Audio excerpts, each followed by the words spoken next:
Good day, ladies and gentlemen. My name is Chiang. I am a master student of TTGS Thailand in an exchange program with ASEP University.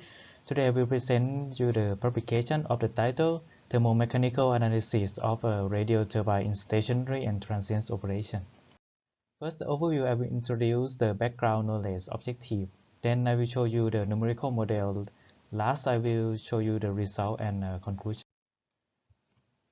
The objective of this publication is to investigate the necessity of the battery conditions. Then we evaluate the behavior of the thermomechanical stress in the turbine components, and then we determine the effect of thermomechanical stress on mechanical performance. So in this publication, we will focus on the turbine side, and we use the thermoshock operation, which is the operation that the temperature abruptly changes from a very low to very high or very high to very low. First, to calculate the stress, we have to evaluate the temperature field, and to do that, we use the conjugate heat transfer to calculate it. And you can see that we also model this blow-by flow and the cavity in this with the radiation. So we investigate these two battery conditions. And the y plus is less than unity. We use k omega SST, and the mesh is undergoes mesh optimization. The governing equation, as you can see in the slide. After we evaluate the temperature field, we import it into FEA model to evaluate the stress. So first battery condition that we investigate is the blow-by flow. So you can see that it affects the stress distribution at the back of the turbine, but the result of this effect is quite low, so it's not necessary to include this battery condition. Also, for the cavity inside the turbine view, we also see that the radiation effect is very low, and it has not much effect on the stress distribution. So this can also be ignored. Then we evaluate the stress field in the steady state operation and pinpoint the 3 high stress zones.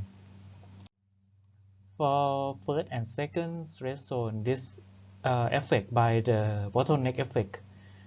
The bottleneck effect is when the area of heat flux transfer is abruptly changing from very large area to very small area, and it increases the heat transfer rate in that area. So it's create a different temperatures field, and this cause high stress.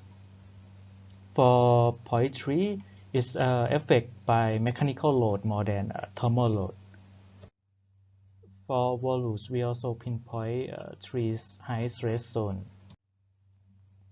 The first point is at the tongue of the volute, and this affected by the temperature difference between two flow at the inlet and at the outlet. And also the geometry restricts the thermal expansion of this area, so it's quite hard for it to expand, and it causes a stress, pretty much stress. For point 2 and point 3, this also affected by the bottleneck effect. As you can see, it have a very high temperature difference in this small area. For transient calculation, we pinpoint the 2 high stress zone, and for the first stress zone is at the blade area. This has affected by the high temperature difference due to the underdeveloped temperature field, and also with the vortex that happen to appear along the base band that induce the flow and make a difference in the heat flux transfer between solid and fluid. Also, at the back of the turbine view, the high stress zone point 2, we spot the vortex that cause a difference in this heat flux transfer, as you can see in the picture, and it's caused a high stress zone as well. For volutes, the high stress zone is quite similar to the steady state simulation. However, the magnitude is a lot higher. With this underdeveloped temperature field, it causes a very high temperature difference and make a high stress zone. For the tongue area, this tongue area have a store zone that get the fluid, store it inside and keep it there for some times. And with this underdeveloped temperature field, is make the high temperature difference in this area and make magnitude a lot higher. In conclusion, the boundary conditions are investigated and the behavior of the thermal shock in transient and steady state are investigated, and the effect of thermomechanical stress on the mechanical performance are determined. And for the further work, the effect of thermal radiation between heat shield and the bivouac backside should be investigated. The heat transfer coefficients in shaft area, which as of now is a constant value, should be temperature dependent. The calculation of heat transfer coefficients between the volutes and the environment should be investigated. As of now, it is a function of the Nusselt number. And this brings us to the end. Thank you very much for your attention, and I will try my best to answer all your questions.